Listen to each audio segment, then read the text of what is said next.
Muito boa tarde a todos. Bem-vindos a mais uma reunião da Comissão dos Assuntos Europeus. Vamos começar aqui pela nossa parte 1, com a audição após o Conselho Europeu de 19 e 20 de dezembro de 2024, com a Sra. Secretária de Estado dos Assuntos Europeus, a Dra. Inês Domingos, que eu aproveito para saudar uma vez mais. É sempre um gosto redobrado, sabendo a sua anterior prática enquanto deputada ao serviço desta mesma comissão. Portanto, sinta-se em casa, uma vez mais, e também não é a primeira vez que participa na sua qualidade de governante neste tipo de audição. Os senhores deputados têm conhecimento da grelha, não será necessário repeti-la, apenas informar a senhora Secretária de Estado que terá agora um período para uma intervenção inicial de 10 minutos e depois há uma primeira ronda em que começamos pelo Grupo Parlamentar do Partido Socialista, PSD, Chega, Iniciativa Liberal, Bloco de Esquerda, PCP, Livre, CDS e PAN. Aproveitar só para vos informar que hoje, excepcionalmente, nos foi dada aqui esta sala, esta belíssima sala de sessões, por esgotamento, digamos, das salas, devido a uma enorme confluência de reuniões no edifício da Assembleia da República. Todavia, creio que também já tenho o hábito de participar a outro nível neste mesmo edifício, nesta mesma sala. Eu vou passar a palavra à Sra. Secretária de Estado, portanto, uma boa intervenção. Tem a palavra, faz favor. Muito obrigada, Sr. Presidente. Senhores deputados, é de facto sempre uma grande satisfação para mim estar aqui no Parlamento e especialmente nesta comissão, onde também fui deputada e por isso é uma especial honra para mim estar perante esta comissão. Sobre o que foi discutido no Conselho Europeu do passado dia 19 de dezembro, começaria talvez por dizer, como sabem os senhores deputados, que foi antecedido na véspera por uma cimeira da UE com os países dos Balcãs. E aqui o principal objetivo foi reafirmar um novo dinamismo do alargamento e na perspectiva da adesão dos Balcãs Ocidentais. Como sabem, Portugal defende o alargamento como um processo que não é só benéfico para os candidatos, mas também é benéfico para os Estados-membros e para Portugal, em vários planos, no plano da prosperidade e da paz e da estabilidade política e também no ponto de vista, da prosperidade económica. Este ponto foi, aliás, reforçado pelo Sr. Primeiro-Ministro quando chegou ao Conselho Europeu. Nesta cimeira, os países candidatos foram exortados a reforçar os seus compromissos com as políticas, princípios e valores da União Europeia e Portugal tem defendido em várias ocasiões, em vários momentos e a vários níveis que é possível integrar estes países gradualmente na União em vários instrumentos, da União Europeia, com base em instrumentos existentes, em especial o Plano de Crescimento para a região que foi aprovado em 2023 e permite uma integração gradual no mercado único. Do lado da União Europeia, como é sabido, a posição portuguesa também é que o alargamento nos exige reformas internas aos Estados-membros. O Sr. Primeiro-Ministro também reiterou na conferência de imprensa a seguir à reunião do Conselho que o alargamento vai exigir uma reponderação dos instrumentos de governação, em particular das formas de decisão, porque senão será muito mais difícil obter consensos em matérias que são decisivas. Por isso, esta reflexão sobre instrumentos, sobre as reformas que os países candidatos precisam de fazer e que são também benéficas para eles, e sobre as reformas que os próprios países da União Europeia precisam fazer e os mecanismos de decisão das instituições precisam de fazer, impõem-se para que seja possível responder às expectativas dos cidadãos que querem partilhar connosco estes princípios e valores. Sobre o Conselho Europeu, como saberão, houve um novo modelo de reunião que já tinha sido anunciado pelo novo Presidente do Conselho Europeu, que tinha por objetivo que os líderes tivessem uma discussão e um debate mais estratégico e menos agarrado ao drafting ou à redação de conclusões finais que às vezes acabavam por se tornar demasiado técnico ou burocráticos, digamos. Em geral, os chefes de Estado aderiram bem a esta ideia e esta forma de conduzir os trabalhos, sendo que, naturalmente, para haver também mais liberdade, digamos, na conversa entre líderes, acabou por uma parte dessas conversas não termos informação, termos menos informação do que é habitual sobre elas, porque acabou por ser mais entre os líderes e com menos reflexos para o exterior. Mas, ainda assim, sabemos várias do debate que aconteceu, uma grande parte do debate. Os principais pontos da agenda foram a situação na Ucrânia e no Médio Oriente. O Conselho Europeu reiterou uma posição de apoio político, militar e financeiro à Ucrânia e que qualquer iniciativa para uma paz justa e duradoura deve sempre incluir a Ucrânia. A certeza da continuidade do apoio à Ucrânia foi explicada, foi dita especificamente ao Presidente Zelensky, que estava lá presencialmente, e o Conselho Europeu também salientou a importância de aumentar o apoio à indústria de defesa e aprofundar a cooperação com a indústria de defesa da União Europeia. Sobre o apoio financeiro, os líderes congratularam-se com a decisão dos parceiros do G7 se comprometerem a conceder um valor de 45 mil milhões de euros de desembolsos para a Ucrânia. A União Europeia vai desembolsar ainda este mês, supostamente, mais de 18 mil milhões de euros. No quadro de um acordo a nível do G7, o Conselho Europeu registrou também a adoção do 15º pacote de sanções contra a Rússia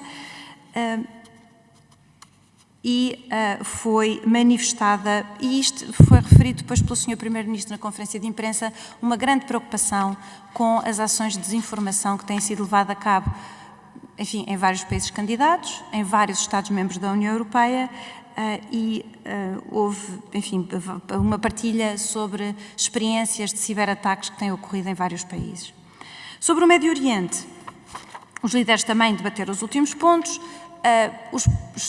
exortaram os Estados em questão a usarem a máxima contenção, a pôr termo às hostilidades.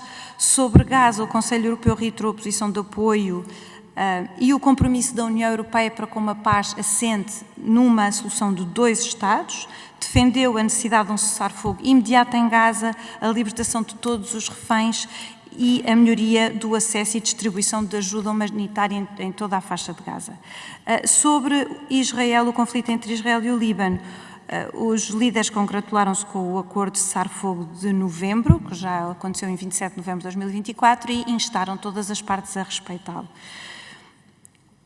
Também, como sabem, a reunião ocorreu pouco mais de uma semana depois de após o fim do regime de Assad na Síria, e os líderes também se referiram a este país, destacaram a oportunidade histórica para unir e reconstruir a Síria, sublinharam a importância de um processo político inclusivo liderado pelos sírios, a importância da luta contra o terrorismo, a prevenção do ressurgimento de grupos terroristas e a destruição dos arsenais de armas químicas na Síria, e convidaram a Comissão e a Alta Representante a proporem medidas para apoiar a Síria.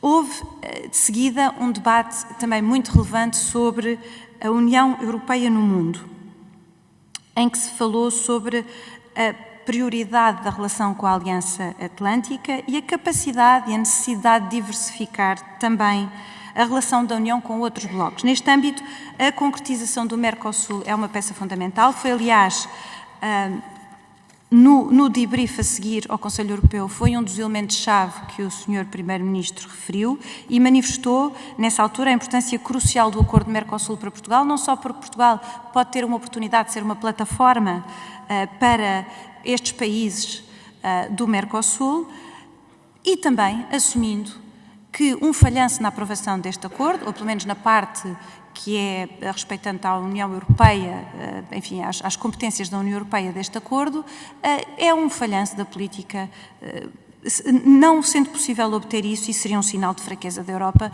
que nas circunstâncias que nós vivemos seria um sinal de facto muito desfavorável.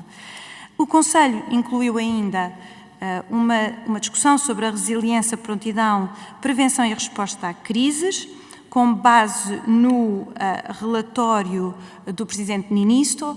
Aqui gostaria de realçar que enfim, a forma como o Presidente Niinistö escreveu este relatório, que é baseado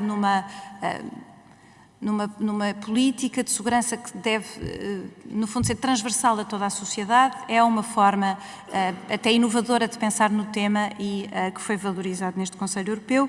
Também houve um balanço dos progressos realizados em matéria de migrações. E para terminar, Sr. Presidente, e estando quase a chegar ao fim, ainda deixando alguns minutos, 3 últimas questões que foram referidas. Primeiro, o rumo adotado pelas autoridades da Geórgia foram sinalizadas com preocupação, em particular a decisão de suspender o processo de adesão à União Europeia.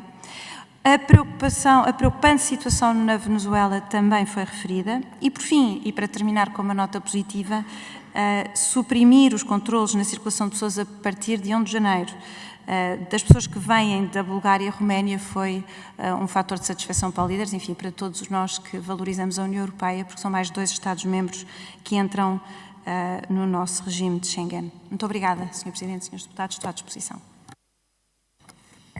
Muito obrigada, Sra. Secretária de Estado. Vou passar a palavra ao Grupo Parlamentar do Partido Socialista. Para usar a palavra, tenho 8 minutos no máximo. Senhora Deputada Ana Sofia Antunes, tem a palavra. Muito obrigada, Sr. Presidente. Senhora Secretária de Estado, bem-vinda.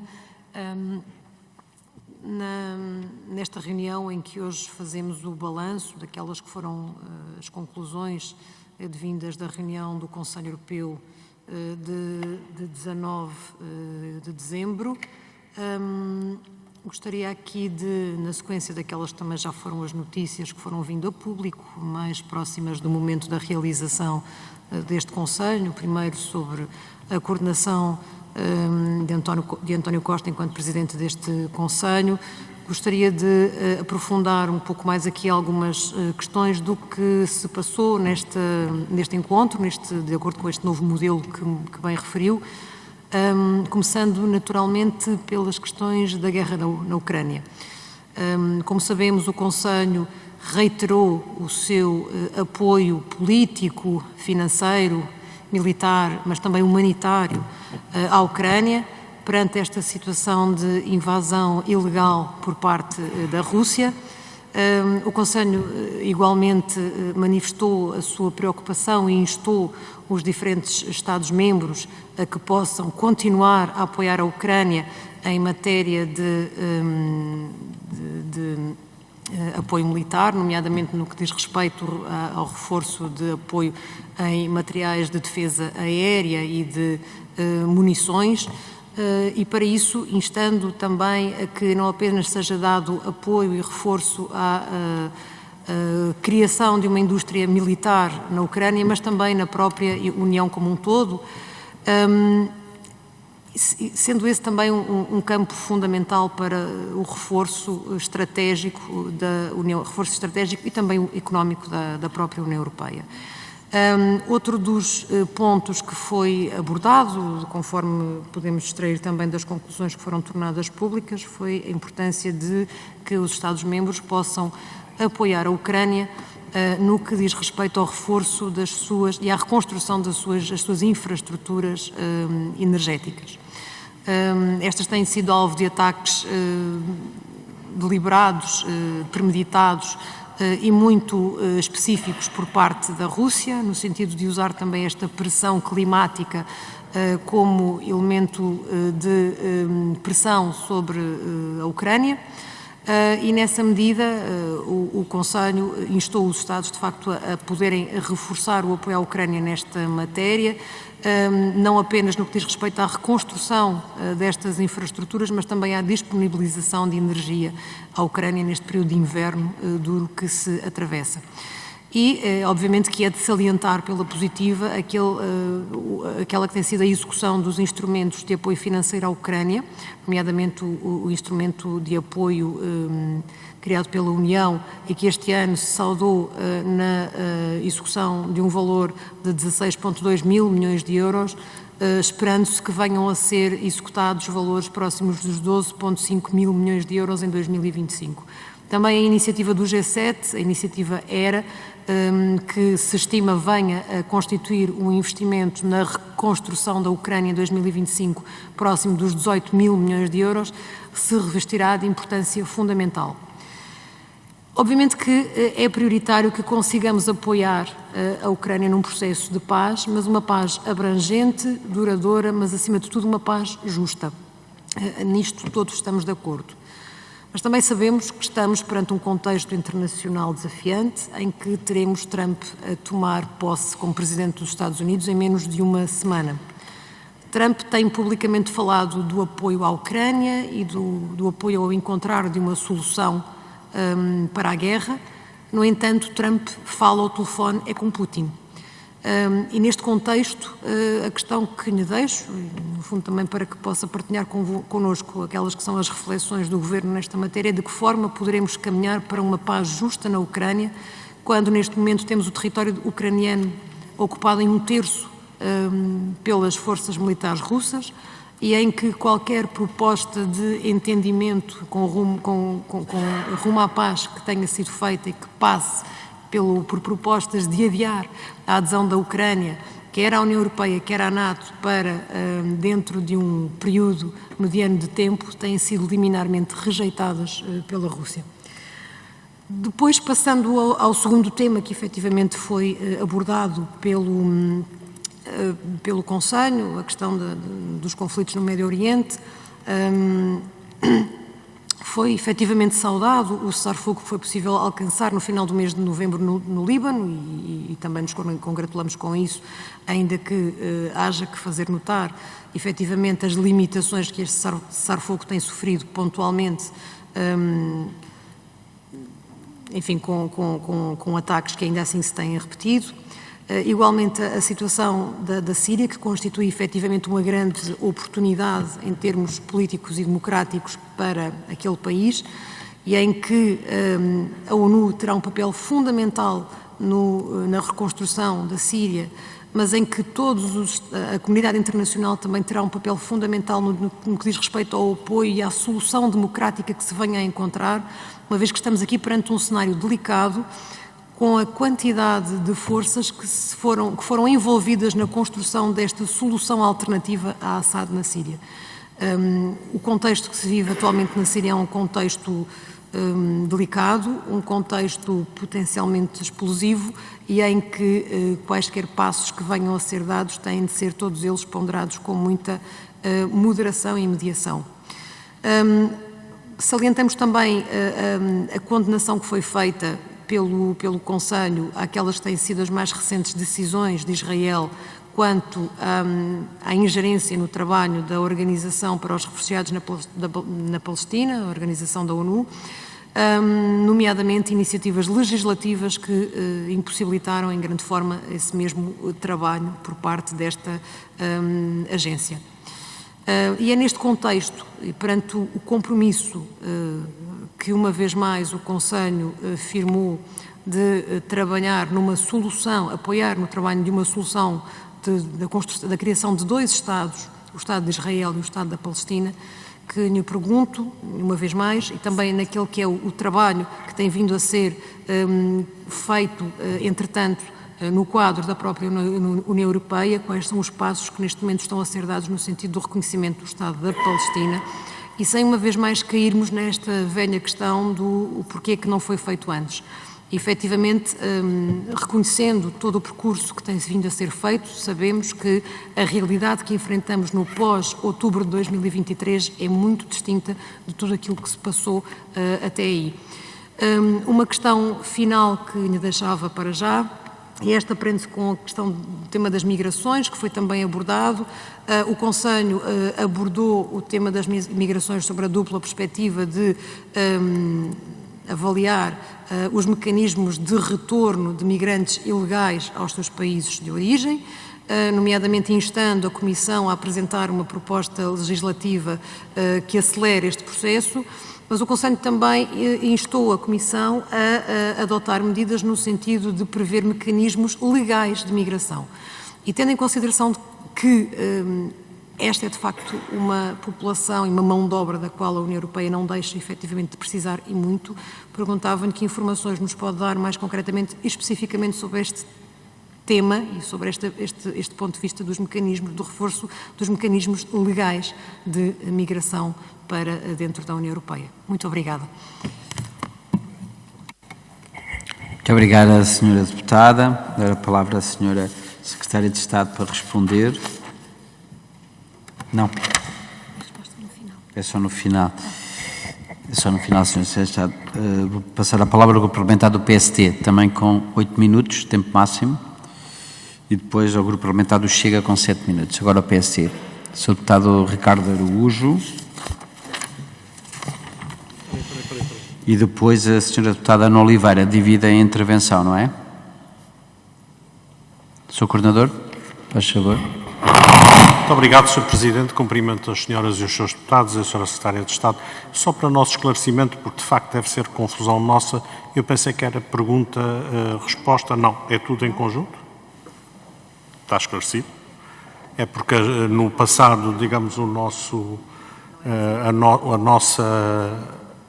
hábito, entre aspas, era pergunta-resposta para o Grupo Parlamentar, daí eu estar a suscitar. Muito bem. Muito obrigado. No guião que tenho, a resposta mesmo do Governo é no final desta primeira ronda. Portanto, ouvimos todos os grupos parlamentares e será igualmente assim na segunda ronda também. Mas eu perguntava ao Grupo Parlamentar do PST, as intervenções são divididas dentro dos 8 minutos, não é?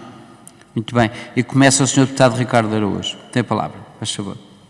Muito obrigado. Cumprimentar o Sr. Presidente, a Sra. Secretária de Estado, senhoras e senhores deputados. Em primeiro lugar, naturalmente, agradecer a presença da Sra. Secretária de Estado e também a introdução que nos fez nesta oportunidade. Já percebemos que foram vários os temas que foram abordados na reunião do Conselho Europeu do passado dia 19 de dezembro, desde as questões do Médio Oriente, do papel da União Europeia no mundo, a resposta às situações de crise, as questões das migrações, os desafios do alargamento e também, naturalmente, a situação da Ucrânia, sobre a qual eu gostaria de me concentrar nesta primeira intervenção aqui do nosso grupo parlamentar. O Conselho Europeu garantiu o compromisso inabalável da União Europeia no apoio à Ucrânia face à invasão russa, pedindo uma paz global, justa e duradoura, sublinhando que mais de 1000 dias após o início da invasão em grande escala pela Rússia, o Conselho Europeu reiterou a sua firme condenação da guerra de agressão da Rússia contra a Ucrânia, o que constituiu uma violação manifesta da Carta das Nações Unidas, reafirmando o seu apoio continuado à independência, à soberania e à integridade territorial da Ucrânia. Volta também a confirmar o compromisso de continuar a prestar apoio político, financeiro, económico, humanitário, militar e diplomático à Ucrânia e à sua população durante o tempo que for preciso e com a intensidade que for necessária. Nestas conclusões, apela-se ainda à intensificação dos esforços de cooperação ao nível da indústria da defesa da Ucrânia e da indústria da defesa da União Europeia. Por isso, Sra. Secretária de Estado, gostaria de lhe colocar as seguintes perguntas. Qual o ponto de situação da participação do Governo português neste contexto de ajuda à Ucrânia? Como prevê que se possam acelerar os trabalhos a fim de reforçar a missão de assistência militar da União no apoio à Ucrânia? E se o Governo português partilha e concorda com a intensificação destes trabalhos de cooperação e desenvolvimento ao nível da indústria da defesa da Ucrânia e da União Europeia. Senhora Secretária de Estado, sabemos que a guerra de agressão da Rússia contra a Ucrânia veio também reforçar a necessidade de investimentos mais robustos na segurança coletiva da NATO. Notícias recentes dão-nos conta, por exemplo, de que o presidente eleito norte-americano Donald Trump se prepara para exigir aos membros da NATO que reservem 5% do seu PIB para defesa e despesas militares, sendo que apenas 23 dos 32 membros da NATO atualmente conseguem alcançar a meta dos 2%. E sabemos que Portugal não está ainda neste grupo e que a maioria dos Estados-membros da União Europeia destinam 1,5% do PIB à defesa. Neste sentido, importa perceber se esta alteração ou estas notícias podem significar alguma alteração nas relações de segurança entre a União Europeia e os Estados Unidos. Importa perguntar e saber como é que o governo português se prepara para esta eventual necessidade de reforço do investimento em defesa. Importa ainda perceber se os países da União Europeia estão preparados para a necessidade de aumentar e elevar a percentagem de investimento do PIB em matérias de defesa. Por fim, Senhora Secretária de Estado, as conclusões do Conselho Europeu condenam também veementemente a campanha intensificada e deliberada da Rússia contra as infraestruturas energéticas e outras infraestruturas civis da Ucrânia, que visa utilizar como arma durante o inverno. Importa, por isso, reforçar a segurança energética da Ucrânia. Que tipo de apoio está previsto por parte da União Europeia à Ucrânia para enfrentar e resistir ao terceiro inverno consecutivo que esta guerra já leva? Muito obrigado.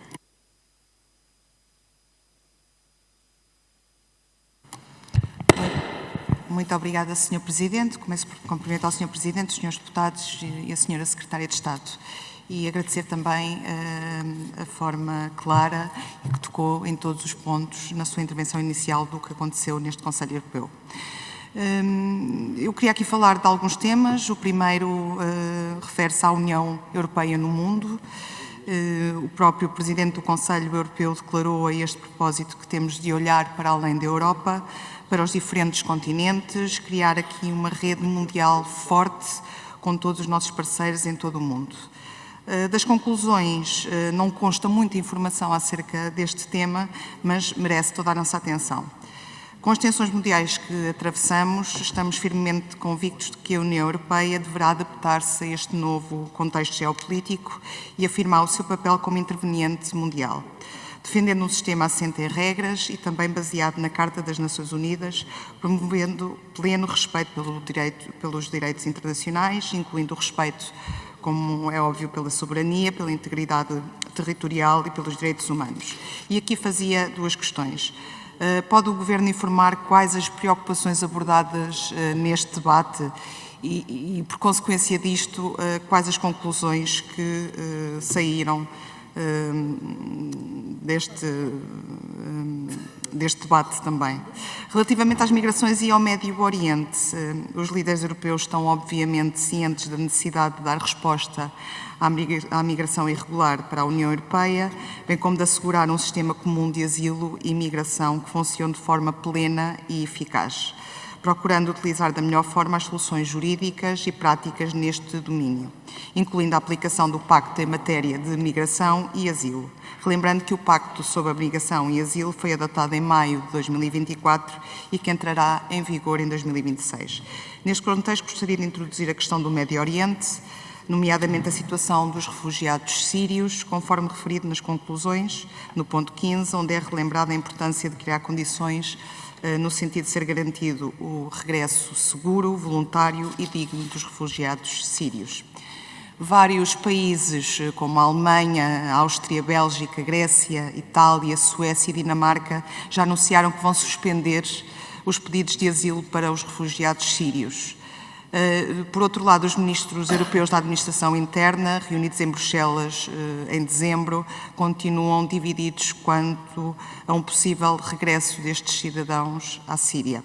Portanto, Sr. Secretário de Estado, neste contexto e tendo como adquirido que a deslocação de mais de 1 milhão de pessoas requer um planeamento de contingência, perguntava: existe para este efeito um planeamento de contingência?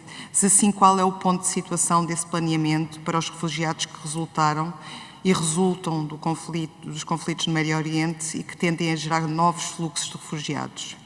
Considera que esta situação pode também sobrecarregar os sistemas de acolhimento, criar tensões políticas internas dentro da União Europeia e agravar debates sobre a segurança, controlos temporários nas fronteiras e integração de refugiados, especialmente em países mais próximos do Mediterrâneo. Por fim, questionava acerca da resiliência, preparação, prevenção de crises e resposta a situações de crise. No mundo incerto, muitas vezes discordante e até mesmo conflituoso, reforçamos aqui a nossa posição e a nossa visão que a União Europeia terá de encontrar formas de se adaptar, reforçando mais uma vez o seu papel como interveniente estratégico a nível mundial.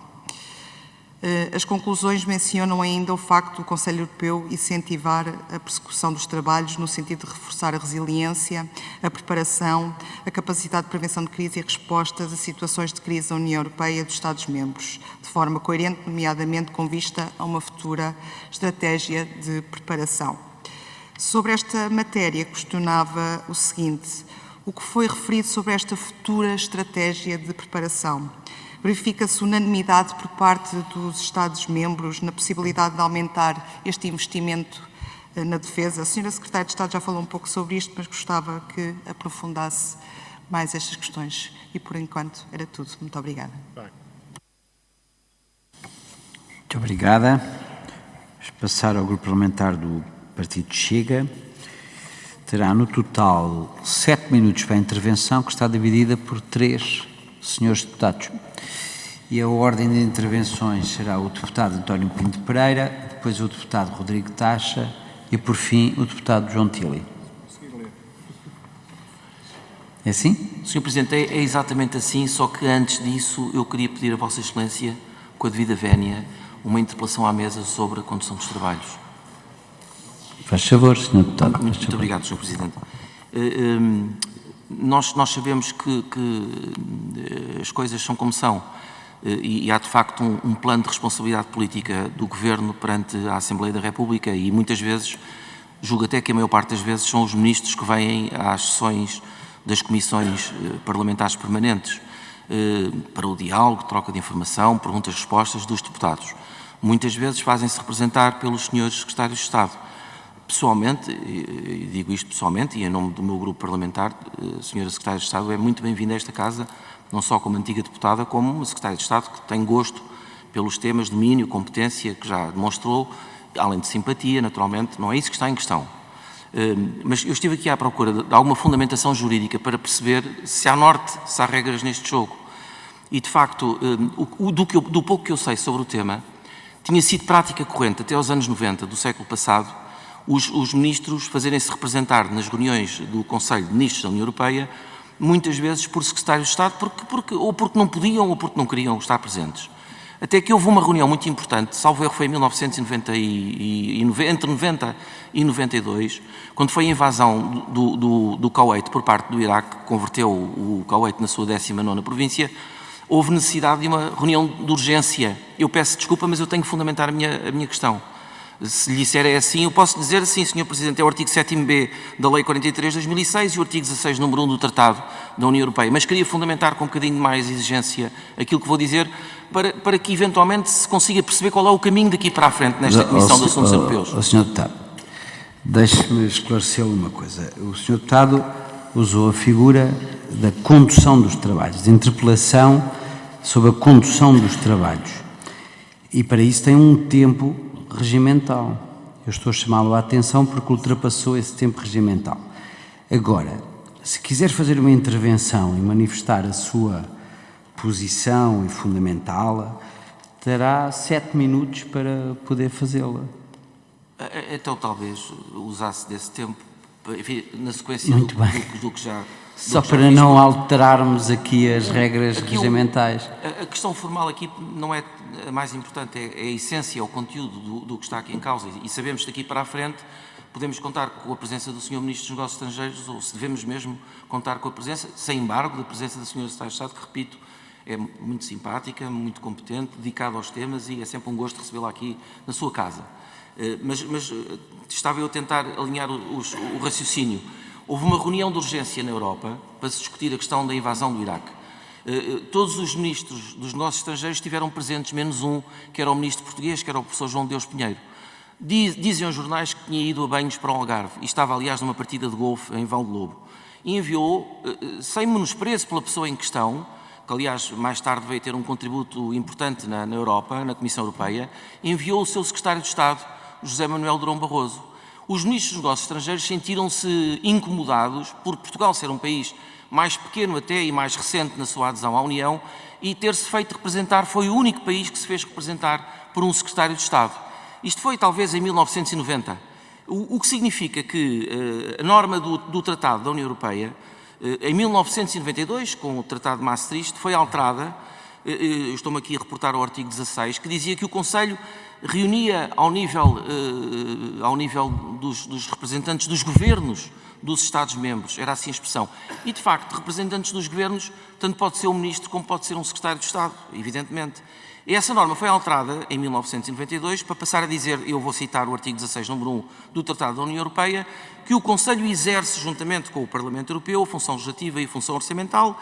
O Conselho exerce funções de definição das políticas e de coordenação em conformidade com as condições estabelecidas nos tratados, portanto, apresenta a panorâmica genérica atribuída a esta instituição. E o número 2 acrescenta, e foi esta a norma que foi alterada, o Conselho é composto por um representante de cada Estado-membro, como acontecia até esta altura, só que acrescenta a expressão ao nível ministerial, com poderes para vincular o governo do respectivo Estado-membro e exercer o direito de voto. Passam a ser duas exigências, que é a composição ao nível ministerial na participação do Conselho de Ministros da União Europeia e, simultaneamente, a plenitude de poderes para a representação do Estado quando o Ministro vota nesse Conselho.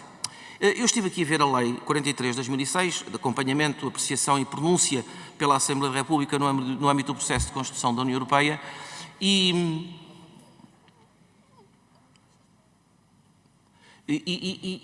a norma é muito abrangente. Utiliza a figura membros do Governo, utiliza a figura os ministros, não faz referência específica ao secretário de Estado, dando a entender de uma forma um bocadinho lata que pode ser um ou pode ser outro.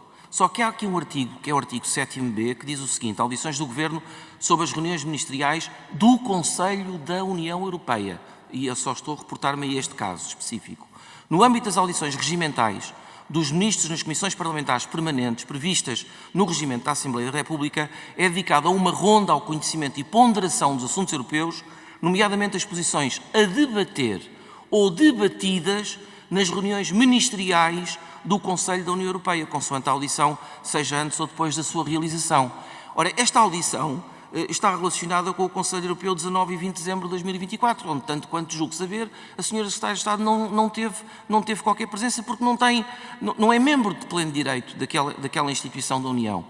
Nestes casos, independentemente de ouvirmos a senhora Secretária de Estado as vezes que forem necessárias, quando está em discussão uma preparação ou a sequência das conclusões dos trabalhos proferidos por uma reunião específica do Conselho de Ministros da União Europeia, que só podem ser ministros, eu sugeri ao Sr. Presidente, com boa norma, até para dignificação e elevação dos trabalhos, nós não nos fazemos representar por mais ninguém senão por nós próprios, pedir ao Sr. Ministro dos Negócios Estrangeiros, quando esteja em causa uma reunião do Conselho de Ministros dos Negócios Estrangeiros, um Conselho de Ministros dos Assuntos Europeus, até uma reunião do Conselho Europeu, enfim, dada a importância da temática, que o Sr. Ministro compareça pessoalmente e não se faça representar, dizendo que está ausente no estrangeiro em missão de Estado, eventualmente em Moçambique. Esta reunião que hoje está a ter lugar às 16 horas, poderia ter lugar amanhã, ou na segunda, ou na terça-feira da semana que vem. Eu julgo é que devia. O Sr. Presidente é uma pessoa muito exigente nas regras do jogo jurídico até, é uma pessoa muito atenta, muito dinâmica no modo de concepção desta comissão, é uma comissão que trabalha de forma muito elevada e notável, até pela participação dos seus membros, mas acho que devia haver regras daqui para a frente, porque tem-se verificado esta situação recorrente de ausência do Sr. Ministro dos Negócios Estrangeiros, fazendo-se substituir, sem embargo, naturalmente, da pessoa e da sua competência e da sua simpatia e da casa ser sua, já disse isto várias vezes, pela Sra. Secretária de Estado dos Assuntos Europeus. Nestes casos, quando está efetivamente em causa uma reunião do Conselho Europeu, devia haver aqui um bocadinho mais rigor. E quanto a este aspecto é tudo. Muito obrigado, Sr. Presidente. Muito Portanto, vou dar a palavra ao Sr. Deputado Rodrigo Taxa e depois ao Sr. Deputado João Tílio. Eu ia fazer a interpelação à Sra. Secretária de Estado. Não acabou de fazer? Não, isto não era a interpelação à Sra. Secretária de Estado. Ó, Sr. Deputado, eu fiz uma intervenção a dizer-lhe, a recordar que, segundo o regimento, acho que todos os senhores deputados desta Casa sabem, até porque ouvem constantemente isso dito pelo Presidente desta Assembleia da República, de que cada deputado, para fazer uma interpelação à condução dos trabalhos, tem 1 minuto. Descontou o tempo. 1 minuto. O tempo descontou. Portanto, houve uma intervenção de 2 minutos inicial, mais de praticamente 5 minutos. Bom, Portanto, isto não foi uma interpelação à condução dos trabalhos, porque não cabe ao Presidente da Comissão dos Assuntos Europeus definir quem é que representa o Governo. Não cabe, eu não posso fazer isso, quer dizer, eu não posso dirigir ao Sr. Ministro ou ao Gabinete do Sr. Ministro dos Assuntos Parlamentares e protestar sobre quem é que o Ministério dos Negócios Estrangeiros, quando nós temos uma Secretaria de Estado precisamente dos Assuntos Europeus. Não posso fazer isso. Não tenho enquadramento legal para o fazer. Agora, o Sr. Deputado tem toda a liberdade de poder dirigir-se à Sra. Secretária de Estado dos Assuntos Europeus aqui presente e manifestar a sua discordância fundamentada, como fundamentou. Isso tem todo o direito de o fazer. Mas dentro de uma intervenção política e não dentro de uma interpelação à condução dos trabalhos. Foi isso que foi feito, o tempo contou. O tempo contou, mas o Grupo Parlamentar do Chega tem 7 minutos e ainda dispõe de mais 2 minutos por 2 deputados. Pronto. E eu estava justamente a passar a palavra ao Sr. Deputado Rodrigo Taxa e depois ao Sr. Deputado João Tílio para terminarem o vosso tempo. Mas, Sr. Presidente, com o devido respeito, este assunto vai continuar a ser assim. Nós que temos formação jurídica e que interpretamos as regras para serem aplicadas de forma genérica e abstrata para toda a gente neste país, é assim que as coisas funcionam. Uma reunião do Conselho Europeu é uma reunião com ministros dos governos nacionais. São os ministros que têm que vir ao Parlamento explicar aos deputados o que aconteceu naquela reunião. E é isso que o artigo 7º da Lei 43 de 2006 refere. Ministros nas comissões parlamentares permanentes. Uma secretária de Estado não é um ministro. Sr. Deputado, a sua intervenção terá seguramente uma resposta da Sra. Secretária de Estado, que ainda por cima é visada nessa mesma intervenção e que terá naturalmente todo o gosto de esclarecer, imaginando até que possa não estar correta a sua interpretação sobre este mesmo assunto. Eu pedi-lhe que deixasse prosseguir as intervenções do seu grupo parlamentar para depois ouvirmos a Sra. Secretária de Estado, que certamente lhe dará uma resposta também ela fundamentada sobre o assunto. Sr. Deputado Rodrigo Taxa, tem a palavra.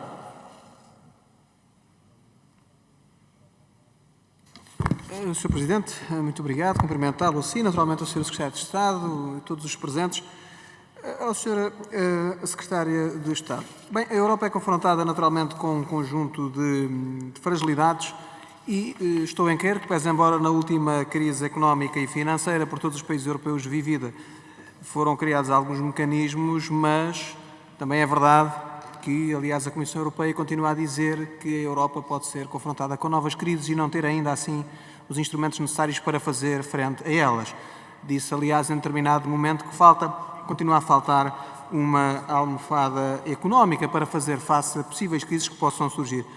Nós sabemos que um dos grandes problemas da Europa continua também a ser a falta de simbiose, digamos assim, entre as máquinas fiscais dos vários Estados-membros, o que, aliás, não é de admirar, e continuamos a ter países que não cumprem as exigências orçamentais e financeiras exigidas, passo o pleonasmo, como é o caso, a exemplo, da França, que está com um déficit brutal.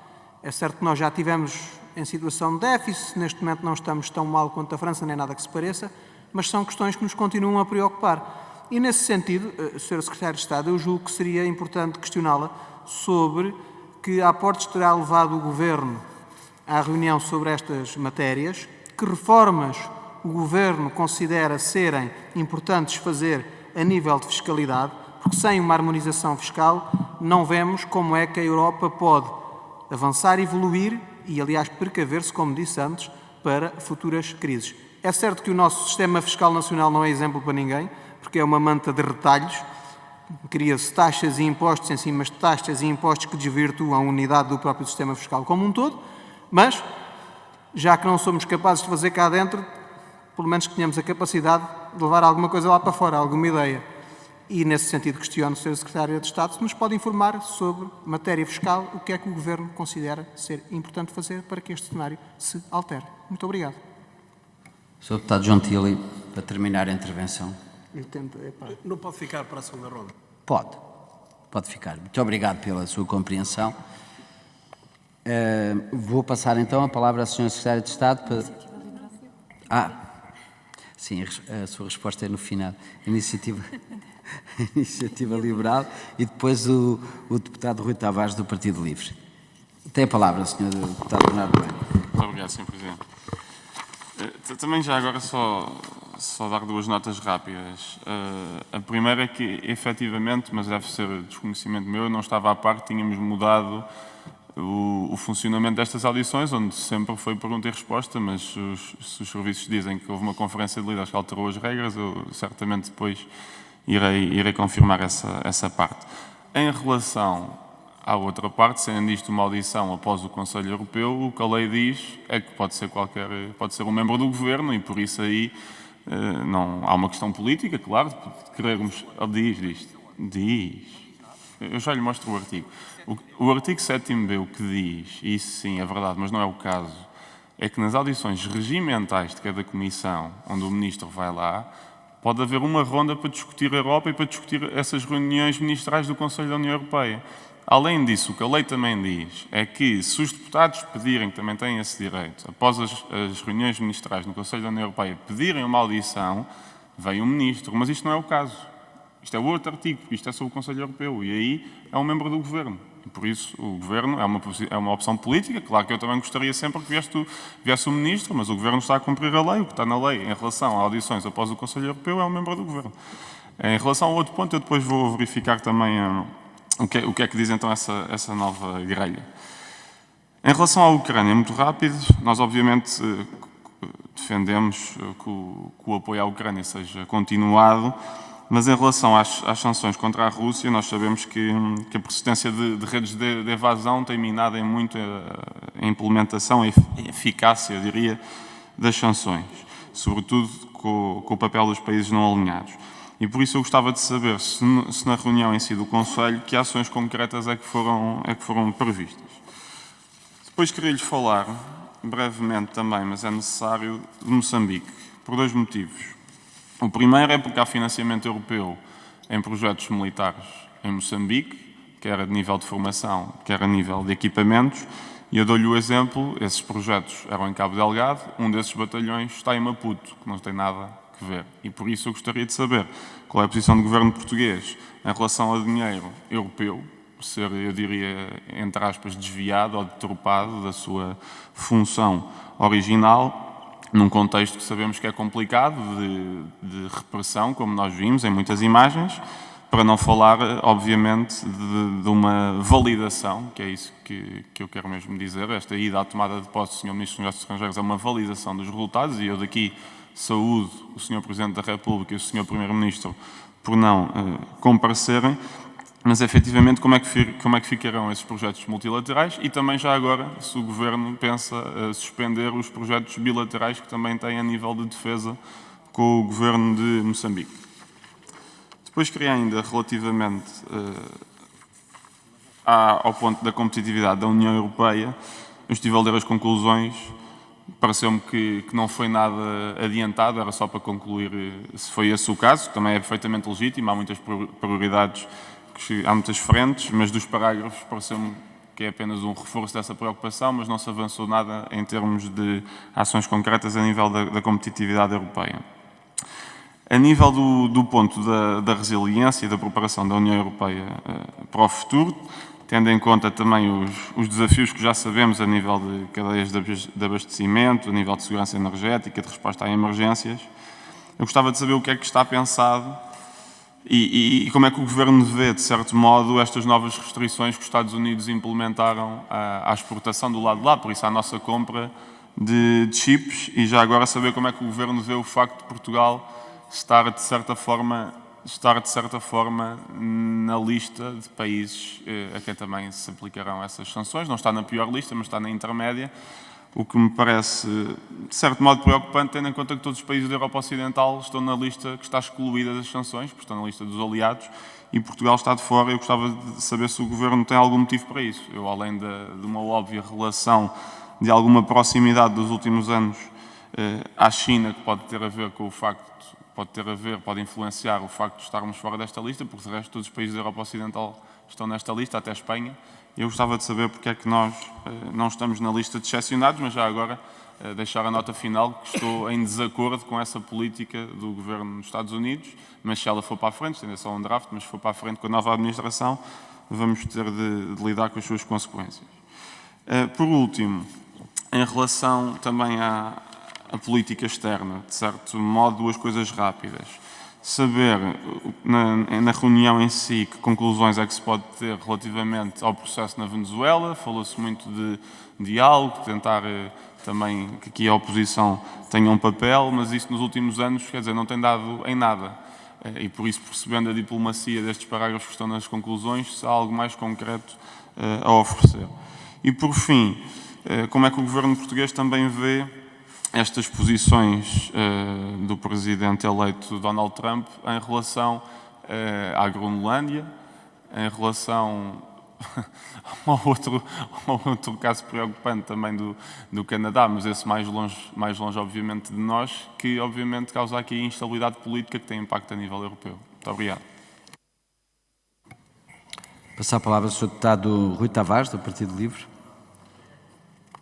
Tem a palavra, Sr. Deputado. Muito obrigado, Sr. Presidente. Boa tarde a todas e a todos os presentes. Boa tarde também à Sra. Secretária de Estado dos Assuntos Europeus. Também quero juntar aqui a minha palavra à do Sr. Deputado Bernardo Blanco, que me antecedeu.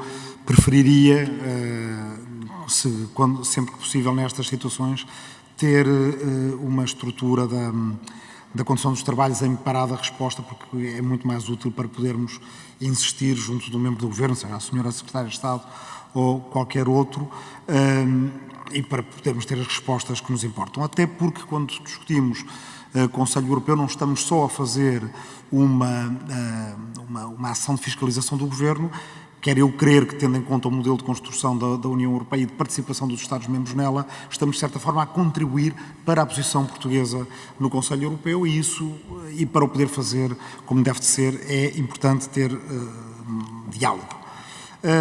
Eu, em relação às questões de política externa que foram discutidas no último Conselho Europeu, Ucrânia, Síria, China, não terei muito a acrescentar em relação a posições que o LIVRE já teve no passado. Somos favoráveis ao apoio à Ucrânia, apoio a vários títulos, incluindo militar, que possibilite que a Ucrânia defenda o seu território e que possa, a prazo, vencer a guerra contra a Rússia.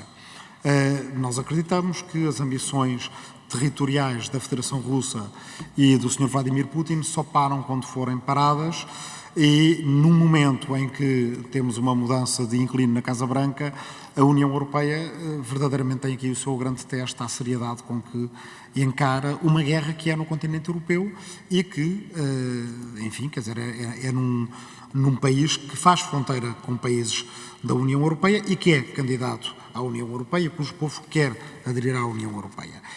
Portanto, mas acho que não tenho muito mais a acrescentar, senão uma revalidação de uma posição de princípio e um apoio a que Portugal participe desse reforço de assistência à Ucrânia.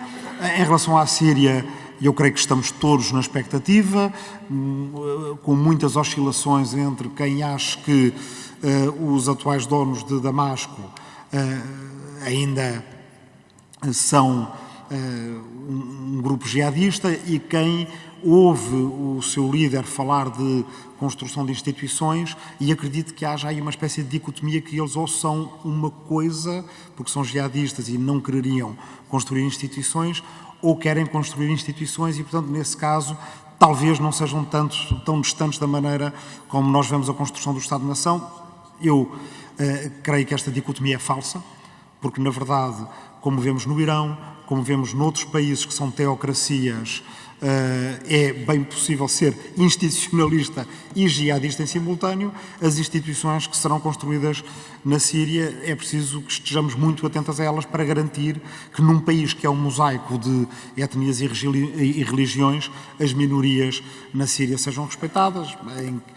A nossa inquietação em relação a esse tema é muito grande, mas neste momento é preciso seguir os factos no terreno e, portanto, também não há, além dessa vigilância, neste momento muito mais a acrescentar. Já em relação à questão chinesa, eu creio que, paradoxalmente, ao contrário daquilo que durante muitos anos foi dizendo, que a preocupação dos Estados Unidos com a China levava a que houvesse um tropismo para o Pacífico, era o tempo da viragem para o Pacífico, sobretudo na administração Obama, que levava muitos políticos europeus a sentirem que isso significava que a Europa tinha menos importância. O que nós estamos a ver agora, já com as declarações de Donald Trump antes da tomada de posse, e o que vamos ver nos próximos meses, é que, na verdade, a rivalidade sistémica entre os Estados Unidos e a China não se trava apenas no Pacífico, em grande medida trava-se no Atlântico. E porquê? Por causa do Canal do Panamá, ou seja, da forma como as mercadorias passam entre o Pacífico e o Atlântico, e por causa da corrida às rotas no Ártico. O Ártico vai ser, para todos os efeitos, o grande jogo estratégico entre potências, como no passado foram a Ásia Central ou outras áreas do mundo, porque com o degelo abrem-se novas rotas e há um acesso mais fácil a minérios que de antes não havia, e é isso, no fundo, que justifica a preocupação com a Groenlândia e até com o Canadá nas declarações de Trump. O que me preocupa é a total passividade europeia em relação a este tema, chegando às vezes em muitos fóruns europeus, incluindo de alguma forma este, à sua escala, a estarmos a perder imenso tempo com protocolos e rodriguinhos num momento em que há declarações do futuro homem mais poderoso do mundo, que será comandante em chefe do exército mais poderoso do mundo, a dizer que necessita absolutamente de um território que pertence a um Estado-membro da União Europeia, embora a própria Groenlândia não faça parte da União Europeia, mas já fez parte da CE durante mais de uma década, antes de Portugal entrar. E, na verdade, para a Groenlândia fazer parte da União Europeia não é preciso nem processo de adesão, nem mudança de tratados. Se o governo autónomo da Groenlândia assim o quisesse e o governo da Dinamarca assim o quisessem, era alterar a lista de territórios autónomos e de regiões ultraperiféricos que está apensa ao Tratado da União Europeia, tal como a França tem partes da França como a Guiana que fazem parte da União Europeia e outras como Mayotte que não fazem. É exatamente assim que estamos. E isto reveste-se de enorme importância para a União Europeia, porque basta olhar para o mapa, e aqui termino, a União Europeia não tem acesso ao Ártico. Não é? A Suécia e a Finlândia são Estados-membros da União Europeia, mas a fronteira norte, ou seja, no norte da Escandinávia, a fronteira entre a Noruega e a Rússia, que ambos não fazem parte da União Europeia. A Islândia tem o seu processo de negociação com a União Europeia suspenso há bastante tempo.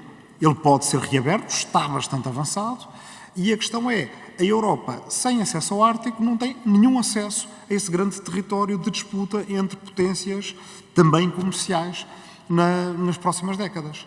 E a questão aqui que se coloca é uma questão de risco, mas também de oportunidade. Por um lado, risco é saber até que ponto o governo português discute ou conta discutir estes temas no Conselho Europeu. E por acaso me dizerem, mas por que raio é que o governo português deveria discutir o Ártico, quando nós somos um país do sul da Europa e não temos nada a ver com isso? Por uma razão muito simples, é que a Europa, até se vê pela agenda deste Conselho, está completamente virada a leste, está só a discutir os problemas de leste, por muito importantes que eles sejam. Discutir o Ártico é, na verdade, discutir o Atlântico e é reequilibrar a União Europeia para o Atlântico. Queria saber se o governo português tem pensamento sobre esse assunto. Muito obrigado. Obrigado, Sr. Deputado. Agora sim, vou dar a palavra à Sra. Deputada para responder. Ah, Sra. Deputada, não. Senhora Ex-Deputada e Sra. Secretária de Estado. Peço desculpa. Para responder às várias questões dos grupos parlamentares. Tem a palavra, Sra. Secretária de Estado.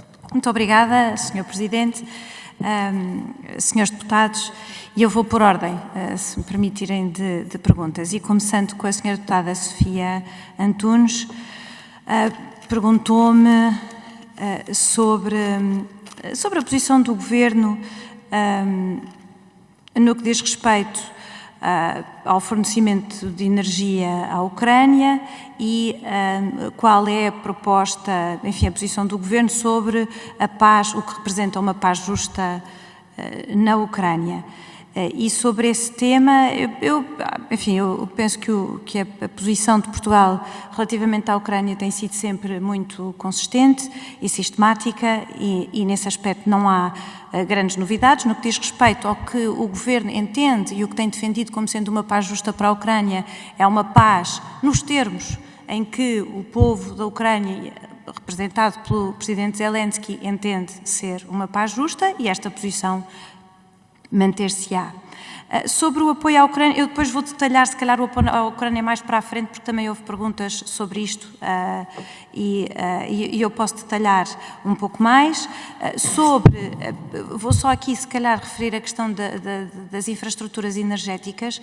É um problema que tem sido debatido em vários conselhos de negócios estrangeiros, conselhos de assuntos gerais, e é um tema de facto preocupante, é como é que tornamos a energia mais resiliente, enfim, a situação energética mais resiliente na Ucrânia. Eu aqui gostaria de fazer talvez 2 pontos. Em primeiro lugar, a União Europeia tem tido vários pacotes de apoio que vai reforçando, sobretudo no inverno, e aconteceu agora em outubro mais um reforço desse pacote de apoio à reconstrução e à resiliência das infraestruturas energéticas, para além de que hoje mesmo foi aprovado um pacote humanitário que inclui apoio para as pessoas, enfim, um apoio em geral humanitário para as pessoas que estão a viver nesta situação de guerra e que inclui também o acesso a energia para as famílias e, enfim, para as empresas que têm sido afetadas. Mas eu aqui gostaria de refazer uma pergunta, porque me colocou diretamente, a questão de, efetivamente, fornecer energia à Ucrânia.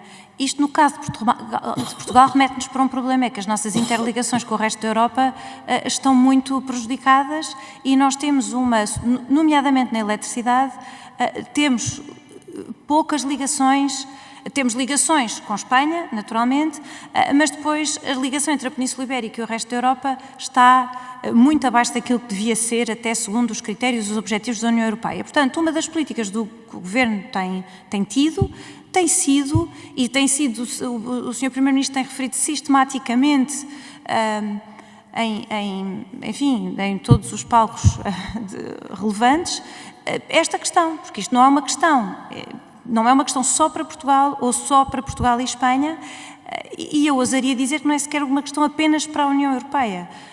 Haver uma verdadeira união energética é crucial, incluindo também para o apoio à Ucrânia, nesta fase, especialmente nesta fase do inverno. Portanto, obrigada por levantar esta questão. Sobre a questão da Síria, o Governo, como sabe, e o Sr. Primeiro-Ministro já referiu, não há projeto absolutamente nenhum de mudar a situação ou de impedir que sejam... também houve outros deputados que referiram isto, em particular, penso, do PSD. Não há nenhuma posição... A posição do Governo português não tem mudado, a política de migrações mantém-se igual e, portanto, não há neste momento expectativa de mudarmos ou de enfim, alterarmos a nossa posição. Enfim, não prevejo neste momento que se altere no sentido de que têm feito outros países. Sobre as migrações, uma parte perguntou-me sobre se o Conselho Europeu falou sobre vias legais de migração. Na realidade, uma grande parte deste tema foi abordado precisamente no Pacto para o Asilo e Migrações, que está a ser, ou que começa a ser implementado. E é isso que Portugal defende. Devemos implementar esse pacto. Também existe uma política do Governo que já tem sido alvo de grande escrutínio por parte do Parlamento e não só, mas a nível da União Europeia é o Pacto de Asilo e Migrações, que também já foi debatido aqui no Parlamento, recordo-me há uns meses com o Sr. Primeiro-Ministro, que Portugal defende que seja aplicado até se for possível, antecipando alguns aspectos. Porque, como o Governo tem dito sempre, Portugal tem as portas abertas, embora não escancaradas, mas de facto é necessário, nós precisamos de pessoas para trabalhar e que valorizamos. Passando agora para o grupo parlamentar do PSD, o Sr. Deputado Ricardo Araújo pediu-me para fazer um ponto de ajuda. Eu, se calhar, para se escapar-me alguma coisa, se for o caso, depois, enfim, numa segunda ronda, estou disponível, naturalmente, para responder. Eu não tenho a certeza que tenha... Penso que respondi a tudo, mas se me escapar alguma coisa, por favor, assinalem. Sobre o ponto de situação de ajuda à Ucrânia. Ora bem, a situação... Portugal tem participado em vários projetos, tanto a nível bilateral como a nível multilateral e, portanto, eu posso fazer aqui com alguma, enfim, um ponto de situação muito breve da situação à Ucrânia, do apoio. Nós temos, como sabem, um auxílio militar, em particular no quadro da NATO, de cerca de 220 milhões de euros. Temos oferecido, enfim, temos voluntariado mais de 1.300 toneladas de equipamento. Participamos no EU Military Assistance Mission, no EU Advisory Mission e na iniciativa checa de apoio à Ucrânia. Participamos também no mecanismo europeu de apoio à paz, com a entrega de equipamento militar. Até agora, esse mecanismo já forneceu mais de 6 mil milhões de euros de apoio. Existe neste momento 5 mil milhões de euros que estão previstos, mas que têm sido bloqueados por um Estado-membro em particular. Enfim, não tem sido possível fazê-lo. Sobre o auxílio financeiro, Portugal participa da Ukraine Facility, que corresponde a 50 mil milhões de euros. Portugal tem uma contribuição que está dentro da sua chave do rendimento nacional bruto. Apoiamos a iniciativa do G7, que, como sabem, refere-se a receitas dos ativos congelados à Federação Russa, e depois temos várias medidas entre apoio humanitário de pedidos de proteção temporária, de apoio que nós damos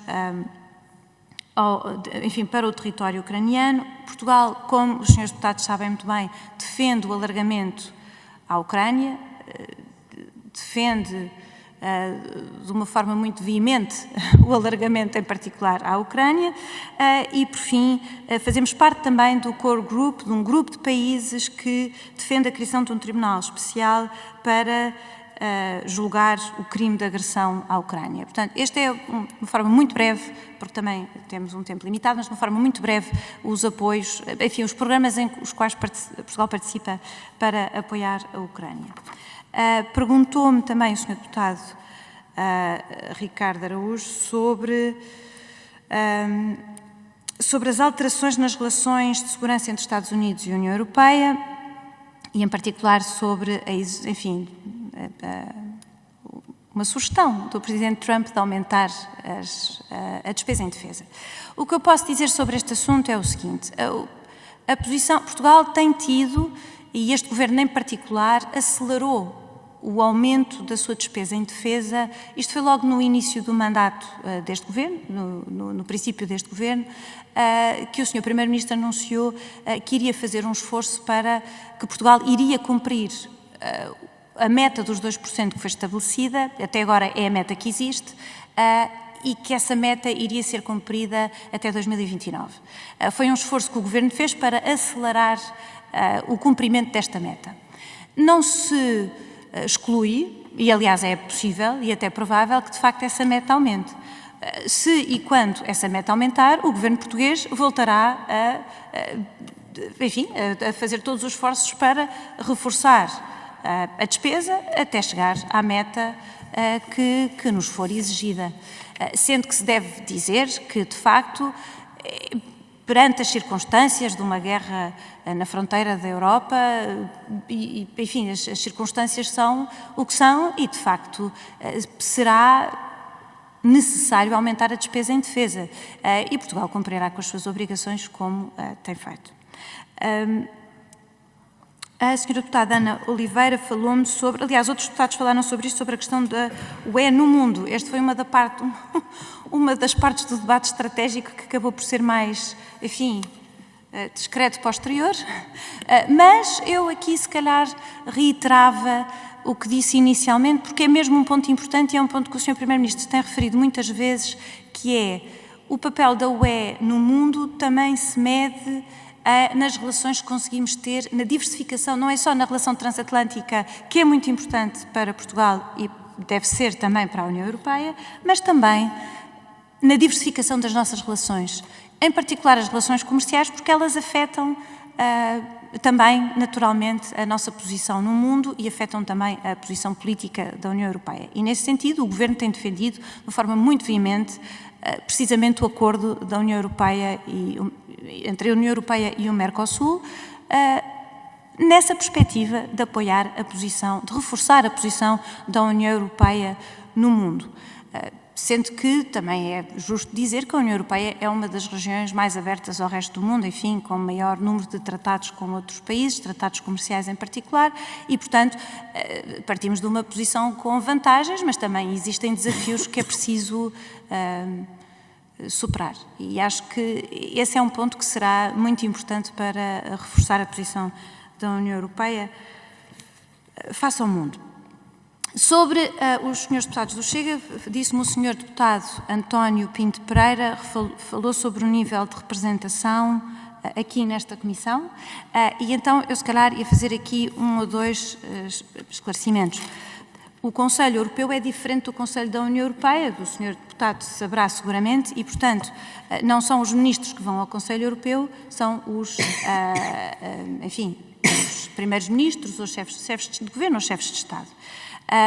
Portanto, o Sr. Ministro dos Negócios Estrangeiros não participa no Conselho Europeu. Participa, sim, no Conselho de Negócios Estrangeiros.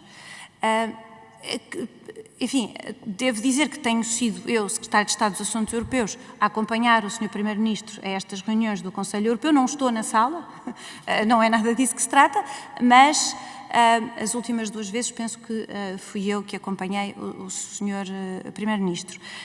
Dizendo isto, enfim, os senhores deputados têm, obviamente, toda a legitimidade para fazerem, enfim, para terem as preferências que têm relativamente ao nível de participação nesta casa e, portanto, o senhor deputado disse que iria continuar a referir esta questão, esteja comigo, está completamente à vontade para referi-lo sempre que o entender. Mas eu penso que este poderá esclarecer um bocadinho a questão que colocou.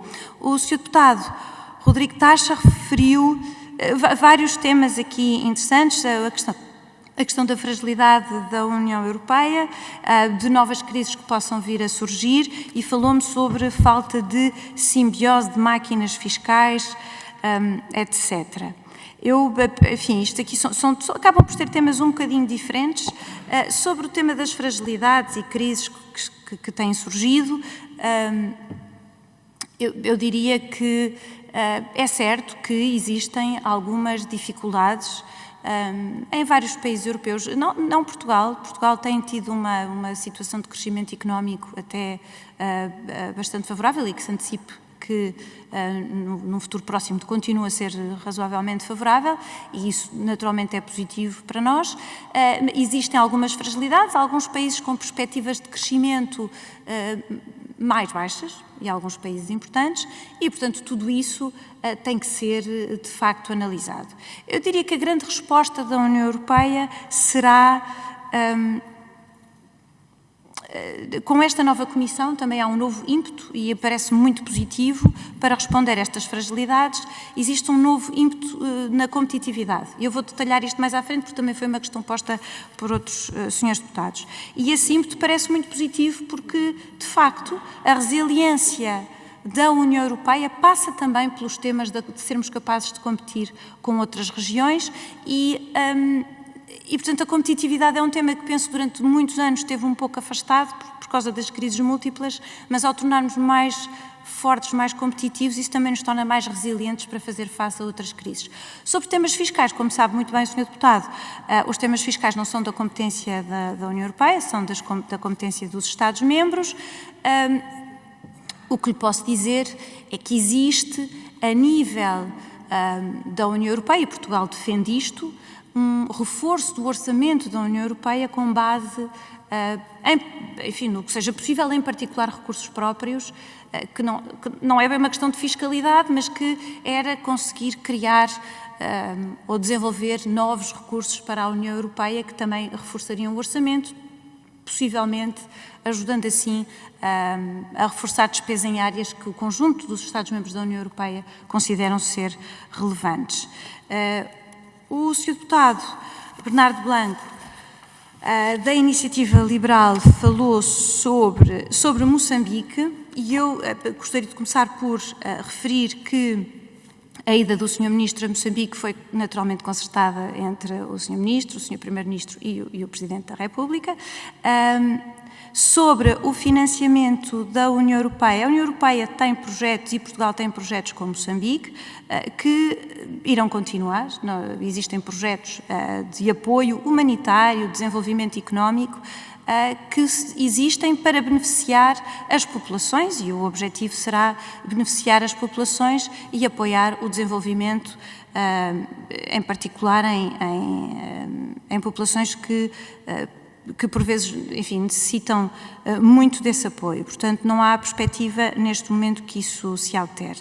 Falou-me o Sr. Deputado sobre a competitividade e, portanto, eu aproveito agora para retomar o tema que tinha referido anteriormente e quais são as perspectivas que se falou, disse o Sr. Deputado, que se falou-se pouco, e quais são as perspectivas de reforçar a competitividade. E aqui o que lhe posso dizer, a nível da União Europeia, para além de... Enfim, todos sabemos que o relatório Draghi vai fazer mostrar uma visão sobre o que é...